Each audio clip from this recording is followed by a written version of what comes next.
आज के इस सेशन में बच्चों बात करेंगे प्रतिलोम त्रिकोणमितीय फलन के एक्सरसाइज 2.1 के पार्ट फर्स्ट के बारे में। 1 to 7 आपके क्वेश्चन सॉल्व कराएंगे जाएंगे। बहुत ही इजी मेथड होगा। जल्द ही यूनियन क्लासेस चैनल को सब्सक्राइब कीजिए, साथ ही नोटिफिकेशन बेल भी प्रेस कर दीजिए, जिससे रोजाना न्यू अपडेट्स आपको मिलता रहे। आपको लाइफ टाइम पता ही है 12th का मैथ्स जो होता है वो 9 PM पे स्टार्ट हो जाता है, तो जल्दी ही बने रहेंगे। लाइव चैट से भी आप जुड़ सकते हैं एंड चैट कर सकते हैं जो भी आपको कंफ्यूजन हो। तो चलिए बात करते हैं पार्ट फर्स्ट में। क्वेश्चन फर्स्ट क्या करा, निम्नलिखित के मुख्य मानों को ज्ञात कीजिए। इट्स मीन्स जो भी फॉलोइंग आपके दिए गए हैं क्वेश्चंस, उसके मुख्य मान निकालने हैं। मुख्य मान शाखा आपको याद हो गया होगा, आप जस्ट इंट्रोडक्शन पार्ट पढ़ के आए हैं, उसमें बताया गया था परिसर के बारे में। आप फटाफट से जाइए, आपको डिस्क्रिप्शन बॉक्स में टोटल प्लेलिस्ट दी जा चुके हैं, आप जाके उसे कंसल्ट कर लीजिए। पहला क्वेश्चन क्या होता है, आप क्वेश्चन फर्स्ट दिया गया है कि sine inverse 1/2 equal to what. ये एस्टिस हमने अपने मन से कर दिया है, यानी कि पूछ ही रहा है कि इसका मुख्य शाखा क्या होगा, मुख्य मान क्या होगा। तो जस्ट आपको पता होता है, करेंगे क्या कि माना साइन इनवर्स 1/2 इक्वल टू हम थीटा मान लेते हैं। आपका ये थीटा हो गया, और पता होता है कि जब अगर ये साइन -1/2 को इक्वल टू ये साइन इनवर्स है, इक्वल की उस साइड जाता है तो ये साइन हो जाएगा। हम कहते हैं minus theta equal two plus में 2 है, +2 है, तो इस थीटा को अगर उस साइड लेना चाहें तो +2 तो ऑलरेडी रहेगा, प्लस में थीटा, यानी कि अपोजिट हो जाता है। वो जो क्वेश्चंस का जो मार्किंग होता है वो अपोजिट हो जाता है, साइन अपोजिट हो जाता है, साइन थीटा हो जाएगा। अब जब आपको पता है, इम्प्लाइज दैट आप कर सकते हैं कि साइन थीटा इक्वल टू -1/2, ये ऑलरेडी लिख सकते हैं। इधर उधर जिगजैग थोड़ा सा किया गया है। साइन थीटा आपका राइट साइड में था, हमने लेफ्ट में कर लिया और कुछ नहीं किया।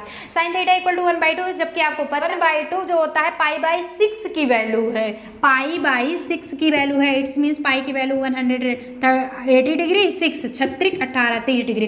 तो साइन 30 का मान जो होता है साइन 30 डिग्री का 1/2 होता है। बिल्कुल भी आपको कंफ्यूजन नहीं होना है, आप लिख देंगे क्या कि sine theta equal to sine 30 degree, यानी कि π/6 minus sine π/6। Sine theta equal to minus sine theta equal to, आप इंट्रोडक्शन पार्ट में पढ़े हैं, sine minus theta, sine minus theta, इस तरह से आपका हो जाएगा। अगर आप बात करना चाहें आगे तो theta equal to -π/6, theta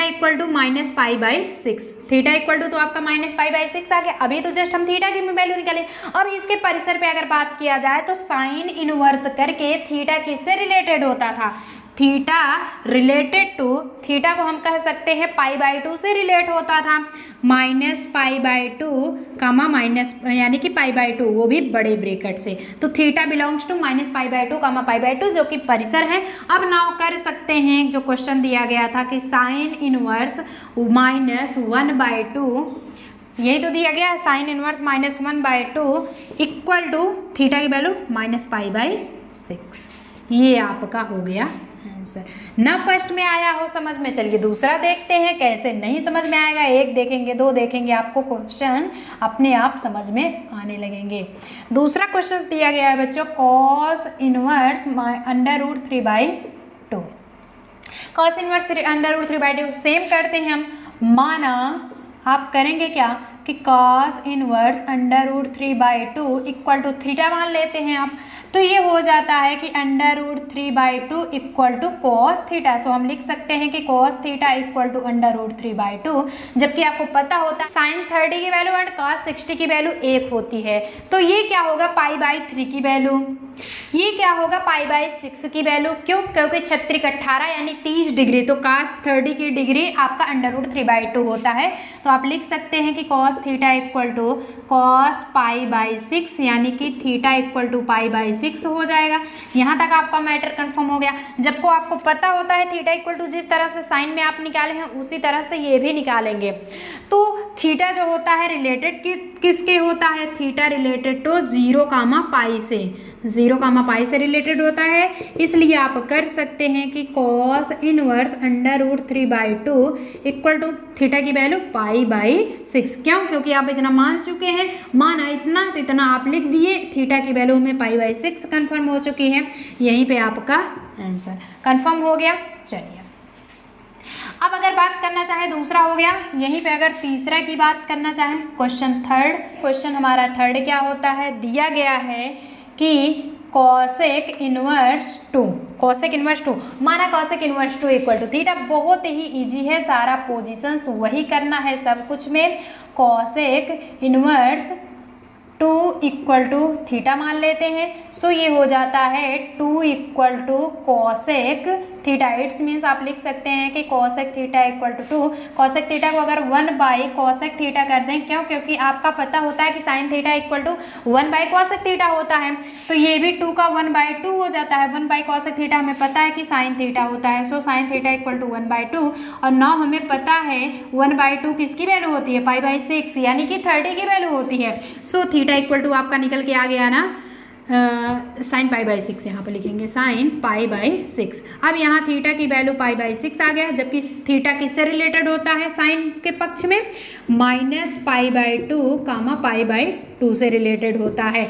it's means cosec inverse, इसलिए क्वेश्चन आपका क्या था कि cosec इनवर्स 2 इक्वल टू π/6, ये आपका रहता है आंसर। समझ में आ गया फैक्ट। सो बात करना चाहे अगर फोर्थ क्वेश्चंस की, तो क्वेश्चन 4 क्या कह रहा है, क्वेश्चन 4 नाउ देख लेते हैं। दिया गया है कि tan inverse √3 minus √3, tan inverse minus √3 दिया गया है। सो आप क्या करते हैं, इक्वल टू क्वेश्चन मार्क पूछा गया है, नहीं पूछा है तो आप अपने आप माप से लगा लीजिए, क्योंकि मुख्य मान तो पूछा ही गया है। माना करेंगे क्या, यहाँ पे मान लेते हैं कि tan inverse -√3 equal to theta. So ये हो जाता है -√3 इक्वल टू tan थीटा, जबकि आपको पता है कि आप लिख सकते हैं tan theta equal to -√3। So tan theta equal to √3 किसकी वैल्यू होती है कि 60 डिग्री। tan 60 डिग्री की वैल्यू √3 होता है, 60 डिग्री यानी कि π/3। तो tan माइनस लगा ही है π/3, जबको आपको पता होता है, इंट्रोडक्शन पार्ट में आप पढ़ चुके हैं कि -tan theta equal to tan theta होता है। तो आप लिख सकते हैं कि tan theta equal to tan -π/3। ये हो जाता है आपका, जस्ट इम्प्लाइज दैट अब theta equal to -π/3 equal to -π/3, ये तो आपका आंसर आ गया। लेकिन थीटा रिलेटेड किससे है भैया, -π/2 कामा π/2 से, वो भी शॉर्ट में -π/2 कामा π/2। ये आप इंट्रोडक्शन पार्ट पढ़े होंगे, जिससे आपको कंफर्म हो गया है। इसलिए आप लिख सकते हैं कि tan इनवर्स -√3 इक्वल टू आपका -π/3। यहीं पे ये सेशंस होता है आंसर का। समझ में आ रहा है फैक्ट। चलिए सो बात करेंगे यही पोजीशंस में आपके क्वेश्चन नंबर 5 के। क्वेश्चन नंबर 5 क्या होता है, चलिए देख लेते हैं। क्वेश्चन 5 दिया गया है cos इनवर्स -1/2। cos इनवर्स -1/2 पूछ रहा है, इसका भी मुख्य मान। सो आपको कुछ भी नहीं करना है कि माना हम कर लेते हैं cos inverse -1/2 equal to theta. अब ये हो जाता है -1/2 इक्वल टू cos थीटा। आप लिख सकते हैं कि cos थीटा इक्वल टू -1/2। अब जबकि पता है कि cos थीटा 1/2 की वैल्यू कितना होता है, cos के पक्ष में पता होना चाहिए π/3 की वैल्यू होता है, तो माइनस cos हो जाएगा π/3। जबको आपको पता होता है cos के पक्ष में अगर आप cos यानी कि -cos थीटा कर रहे हैं, -cos थीटा इक्वल टू कितना होता था आपका cos π थीटा। ये हमारा है फार्मूला, ये आपका formula -cos theta equal to cos -π/थीटा। सो आप करेंगे क्या, कुछ भी नहीं करना है, -cos थीटा, थीटा पे यहाँ पे हमने तो π/3 मान रखा है। अब ये हो जाता है cos theta equal to cos π -π/3, यानी थीटा की वैल्यू π/3 है। सो इसे सॉल्व करेंगे तो ये हो जाता है cos 3π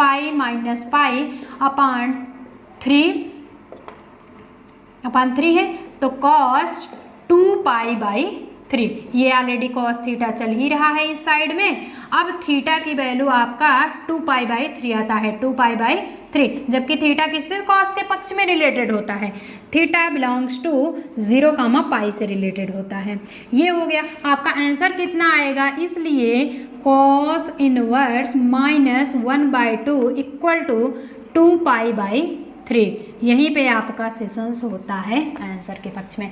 समझ में आया फैक्ट, समझ में आ रहा है, क्लियर हो रहा है। चलिए tan इनवर्स -1 छठवां क्वेश्चन देखते हैं। सो जब बात करेंगे छठवें क्वेश्चन की तो यहाँ पे होगा क्या, क्वेश्चन छठा हो जाता है tan इनवर्स -1, tan इनवर्स -1। अब क्या करना है, कुछ भी नहीं, वही पोजीशंस इसमें भी लगाते हैं। माना tan inverse -1 equal to theta, ये हो जाता है -1 इक्वल टू tan थीटा, जो कि आप लिख सकते हैं कि tan थीटा इक्वल टू -1, जबकि आपको पता होता है कि 1 को कैसे लिखते हैं, पाई/4 के पक्ष में लिखते हैं, तो ये हो जाएगा माइनस है ही tan पाई/4। अब ऑलरेडी पता होता है minus tan theta equal to tan minus theta, तो tan थीटा इक्वल टू ये tan -पाई/4 हो जाएगा। तो थीटा इक्वल टू -पाई/4 आपका आ चुका, जो कि tan के पक्ष में थीटा किससे रिलेटेड होता है, -पाई/2 शॉर्ट ब्रैकेट में पाई/2 से। अब नाउ आप कह सकते हैं कि tan inverse -1 equal to theta की वैल्यू -पाई/4। यहीं पे आपका ये क्वेश्चन समाप्त हुआ। समझ में आ रहा है ना? अरे यार समझ में आ रहा है तो एक थम्स अप तो कम से कम कर दीजिए, ज़्यादा से ज़्यादा शेयर कीजिए फैक्ट्स को, जिससे आपसे related free of courses union classes पे इतना बढ़िया पढ़ाए जा रहे हैं। सो आप बढ़िया ढंग से पढ़ाई कीजिए और ज़्यादा से ज़्यादा अपने फ्रेंड से, अपने रिलेशनशिप सब में जोड़िए, जिससे रोज़ाना न्यू अपडेट्स उनको भी मिलता रहे, बढ़िया कंटेंट के द्वारा बोर्ड में आप हाईलाइट हों। चलिए हम तो ये भगवान से कामना करते हैं। क्वेश्चन 7 क्या होता है आपका, नाउ ये देख लेते हैं। फर्स्ट एंड लास्ट, फर्स्ट तो ऑलरेडी फर्स्ट था, एंड लास्ट जो आपका इस सेशंस का क्वेश्चन होगा वो 7th होगा। नेक्स्ट स्टेप में पार्ट 2 में से आपका 8 to 14 सॉल्व कराया जाएगा। क्वेश्चन क्या होता है कि sec इनवर्स 2/√3 इक्वल टू 4। अब इसका निकालना हुआ तो आप कर सकते हैं कि माना sec inverse 2/√3 equal to theta मान लेते हैं। सो ये हो जाता है 2/√3 इक्वल टू सेक थीटा हो जाएगा। यानी कि आप मान सकते हैं कि सेक थीटा इक्वल टू 2/√3, जबकि आपको सेक थीटा को 1/cos थीटा के पक्ष में लिख सकते हैं। तो ये 1/cos थीटा इक्वल टू, यानी कि 1/sec थीटा अगर कर दिया जाए तो 1/sec थीटा इक्वल टू √3/2 होगा। कैसे √3/2 कैसे होगा, हम कह रहे हैं कि सेक थीटा को 1/sec थीटा कर सकते हैं, तो 2/√3 को भी 1/2√3 कर देंगे। सो 1/1 2/√3 यानी कि मल्टीप्लाई टोटल होगा, तो √3/2 ही तो होगा, × 1 से कुछ नहीं मतलब है।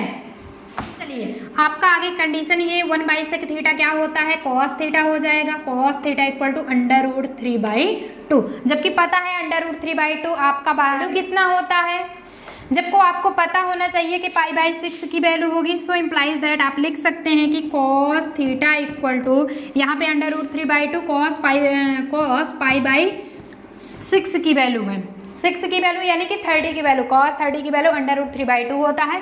अब थीटा इक्वल टू आप पाई/6 कर लेंगे। थीटा रिलेटेड किससे होगा, 0, पाई से, cos के पक्ष में, इसलिए आपका क्वेश्चन क्या दिया गया है, sec inverse 2/√3 equal to theta की वैल्यू पाई/6। यहीं पे आपका आंसर। सो चलिए गाइज आप फटाफट से स्क्रीनशॉट ले लीजिए, नोट कर लीजिए। हो गया नोट, हुआ नोट। चलिए मिलते हैं नेक्स्ट सेशन में, तब तक के लिए बेस्ट ऑफ लक। जय हिंद जय भारत बच्चों। लेकिन उसके पहले ये बताना चाहेंगे, गॉड ब्लेस यू, बढ़िया से पढ़ाई करते रहिए। कुछ भी ना समझ में आया 101% गारंटी के साथ आप कमेंट बॉक्स में कमेंट करिए, आपको रिप्लाई हम जरूर देंगे।